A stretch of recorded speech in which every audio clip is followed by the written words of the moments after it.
Welcome back to Dr. Jerry's BAM method, breathe, align and move. And so this is section 2 around alignment, and we're going to be doing today neck retraction. And so why is neck retraction important? Because in yoga you can be doing this lovely Tarasana or any of your standing postures and your head's forward. That's going to, because the weight, 5 kilos in ideal, 12 kilos, 22 kilos when you're on your smartphone at 45 degrees, that's going to throw your whole posture forward, which is the antithesis of what we want to do in yoga. So the spine is divided into 3 sections. Lower back, which is lumbar, mid back, thoracic, neck, which is cervical. And you've got that curve coming in here, which is called lordosis, kyphosis, lordosis. Those 3 curves work together. So what we're seeing with Shreya is she's got a slightly increased section here. So when we wanted to do the neck retraction, biomechanically we need to correct the lumbar, then the thoracic, then the cervical last. So we never just try and do that without flattening this, opening the sternum, and then naturally the neck comes back into the alignment. So we're going to ask Shreya to go into the cat-cow. And so we're going to do a sequence now to reduce her increased lumbar sway back. So what we do here is quite specific. We're going to ask Shreya to have the head looking down the whole time. Down, down, down. This is going to be really unusual for someone who's done a lot of yoga, because with yoga traditionally, when you do the cat-cow, you bring the head back. Challenge with that I have as a chiropractor and doing physiotherapy work, is it jams the occiput on the atlas, creating massive headaches, migraines, restriction of blood flow into the brain. So we really avoid doing that. Plus, because we know it's 5 kilos, we want to really let the whole head go and relax the neck. Because even if you bring the head up just a little bit, guess what's working? These what's called cervical extensor muscles, and they're on contraction, which we don't want to do. So we just drop that back. Then the breathing is quite specific.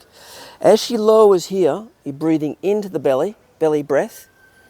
And then as you breathe out, you're breathing out with a sound which contracts the abdomen, and you're drawing the navel in, and you're pushing my head up, push up, push up, push up.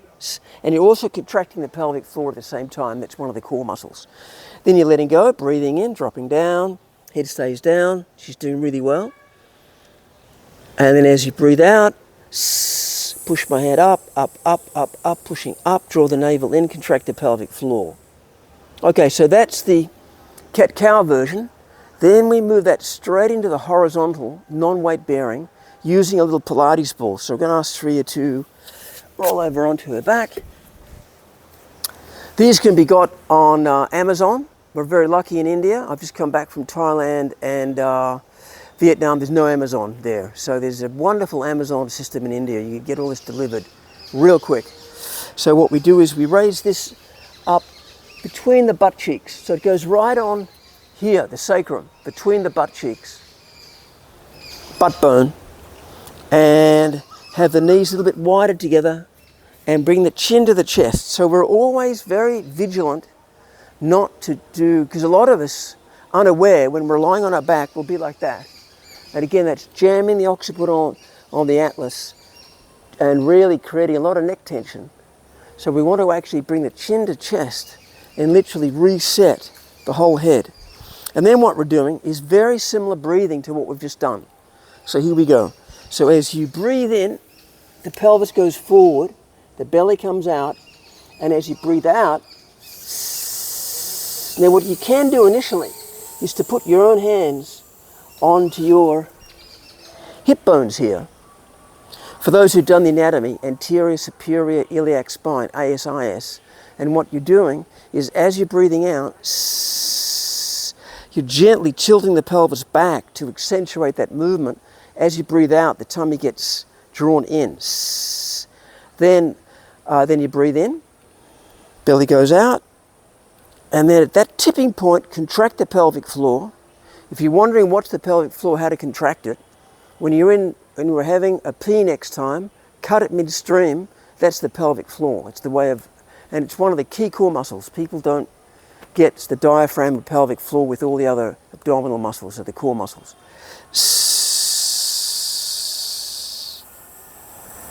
And then last one, breathing in, belly out.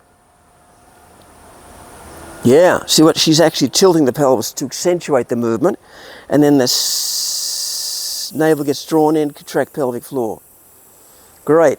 Okay, so now we come to standing.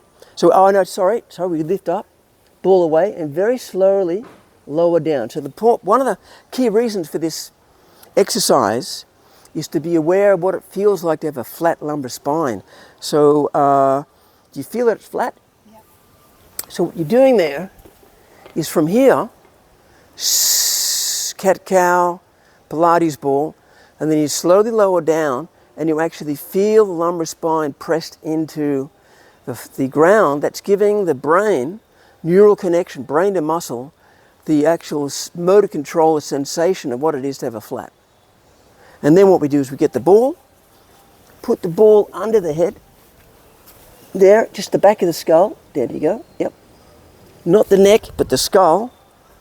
Then you come back with the awareness of the lumbar spine pushed back down onto the floor, and you're doing the head tilt. Nice, slow, deep inhalations, exhalations. So what Sri is doing here is she's trained her lumbar spine to go flat. Now she's training the neck, the other lordosis of the cervical spine to go flat. So here's poor posture. That's curved, that exaggerates in relation to that curve. Two curves work together, flatten, and we're well on the way to a really good Tarasana. Okay.